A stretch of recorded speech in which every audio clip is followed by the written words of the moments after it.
Hello friends, जय हिंद। लगा दो आग पानी में जवानी इसे कहते हैं, छीन लो सिलेक्शन कहानी इसे कहते हैं। तो संविधान के फोर्थ क्लास में हम आज आ गए हैं और अभी हमारा फंडामेंटल राइट्स मौलिक अधिकार चल रहे हैं। तो मौलिक अधिकार भाग 3 मैग्ना कार्टा अनुच्छेद 12 से लेकर 35 तक, जिसमें अनुच्छेद 12 हमने पढ़ लिया। ये मौलिक अधिकार की परिभाषा देता है। अनुच्छेद 13 हमने पढ़ लिया, जिसमें अनुच्छेद मौलिक अधिकार का अल्पीकरण बताया गया है, एक लिमिटेशन बताई गई है। अनुच्छेद 14 में बताया गया है कानून के आगे सभी समान है, चाहे वो पीएम हो, चाहे वो सीएम हो, चाहे वो चपड़ासी का लड़का क्यों ना हो, कानून के आगे सभी समान है। तो आइए फिर इसी क्लास में हम आगे बढ़ाते हैं। अनुच्छेद 15। अनुच्छेद 15 क्या कहता है? अनुच्छेद 15 ये कहता है कि भारत का कोई भी नागरिक किसी भी दूसरे नागरिक के साथ लिंग के आधार पर, जाति के आधार पर, स्थान के आधार पर, धर्म के आधार पर, वंश के आधार पर किसी भी तरह का भेदभाव नहीं कर सकता है। तो अनुच्छेद 15 में कहा गया है कि आप भेदभाव नहीं कर सकते। ठीक है, तो आप समझ गए कि भेदभाव नहीं कर सकते। देखिए, अनुच्छेद 15 में कहा गया धर्म के आधार पर, जाति के आधार पर, वंश के आधार पर, लिंग के आधार पर, जन्म स्थान के आधार पर भेदभाव नहीं कर सकते हैं। आधार आप समझ गए, लेकिन कहीं कहीं पॉजिटिव डिस्क्रिमिनेशन जरूरी भी है। जैसे पॉजिटिव डिस्क्रिमिनेशन कहीं कहीं बहुत जरूरी भी है। जैसे एग्जांपल मैं आपको देता हूं, आरक्षण का मुद्दा आपने देखा हो। आरक्षण से छोड़ते हैं, उससे पहले हम बात करते हैं कि ज्योतिराव सिंधिया को आप जानते होंगे।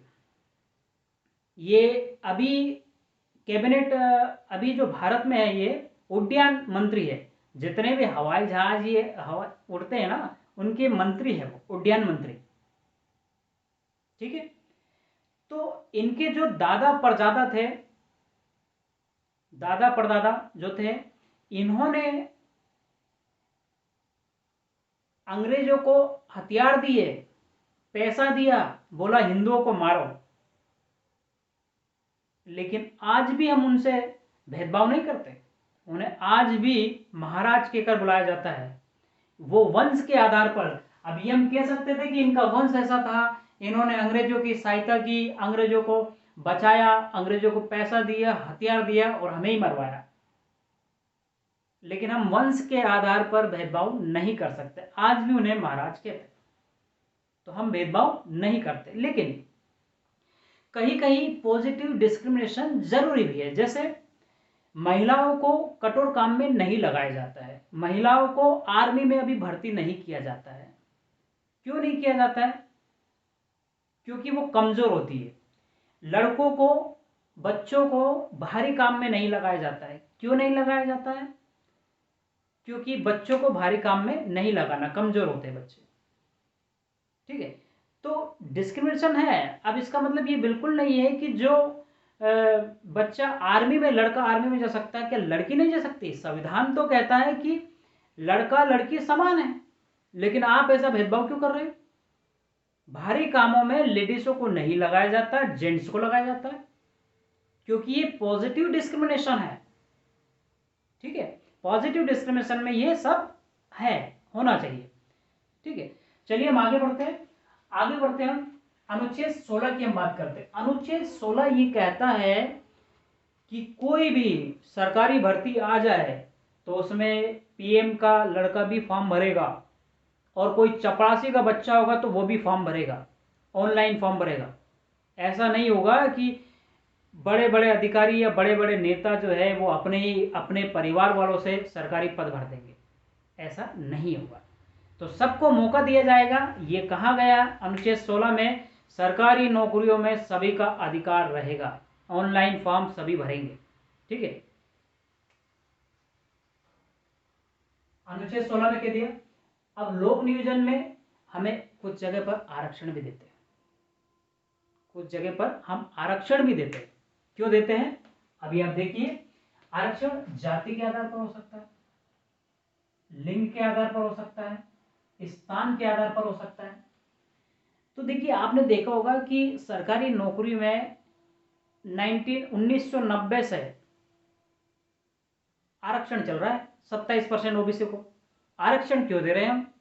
आरक्षण इसलिए दे रहे हैं क्योंकि देखिए जाति के बारे में हम बात करेंगे, और आपने देखा होगा कि उड़ीसा का एक कालाहांडी गांव है, वहां पर बारिश होती नहीं है, तो वहां जो रह रहे होंगे उनको उठाने के लिए सरकार जो है जब फॉर्म भराता है तो उसमें बोलती है कि सभी का अगर 1000 रुपये ले रही तो उनसे बोलेंगे आप 100-200 दे देना, क्योंकि आप पहले ही पिछड़े हो, आपको उठाना है। तो वो आरक्षण जरूरी है, क्योंकि आरक्षण इसलिए ये नहीं कहता कि आरक्षण किसी को बढ़ते हुए को रोकता नहीं है, लेकिन जो नीचे है उसे उठाता है।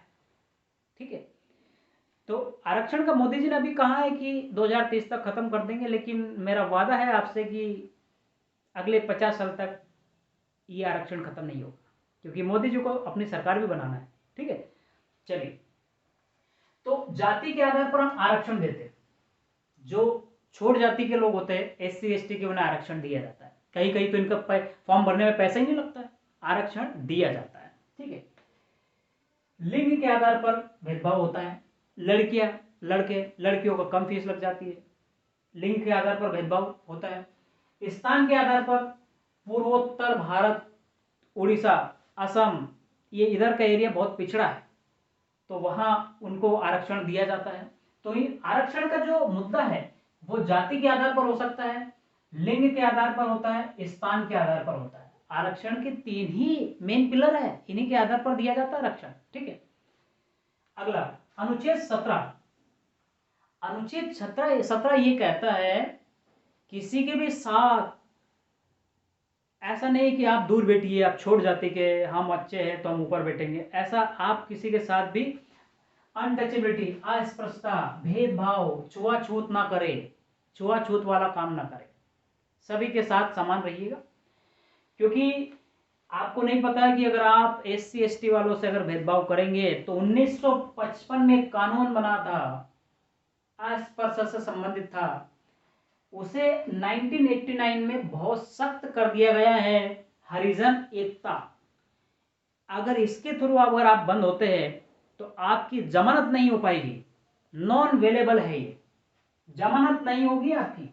अगर किसी ने हरिजन एकता लगाया है, 1955 में कानून बना था, 1989 या 89 कर लीजिएगा, 1989 में इस कानून को बहुत सख्त कर दिया गया और बोला गया है कि कोई भी SC ST वाले को अगर थप्पड़ मारता है, धमकाता है, छुआछूत करता है, इस केस में अगर वो पकड़ाता है तो उस पर हरिजन एकता लगाई जाएगी और उसकी जमानत नहीं हो पाएगी, नॉन वेलेबल है, आप बेल भी नहीं ले सकते, नॉन वेलेबल।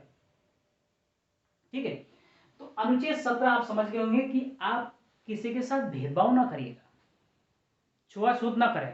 ठीक है, और ये कानून कब बना था? 1955 में, लेकिन इसे कठोर कर दिया गया 1989 में, और हरिजन एकता इसे बोला गया। ये अस्पृश्यता से संबंधित है, अनटचेबिलिटी, है ना।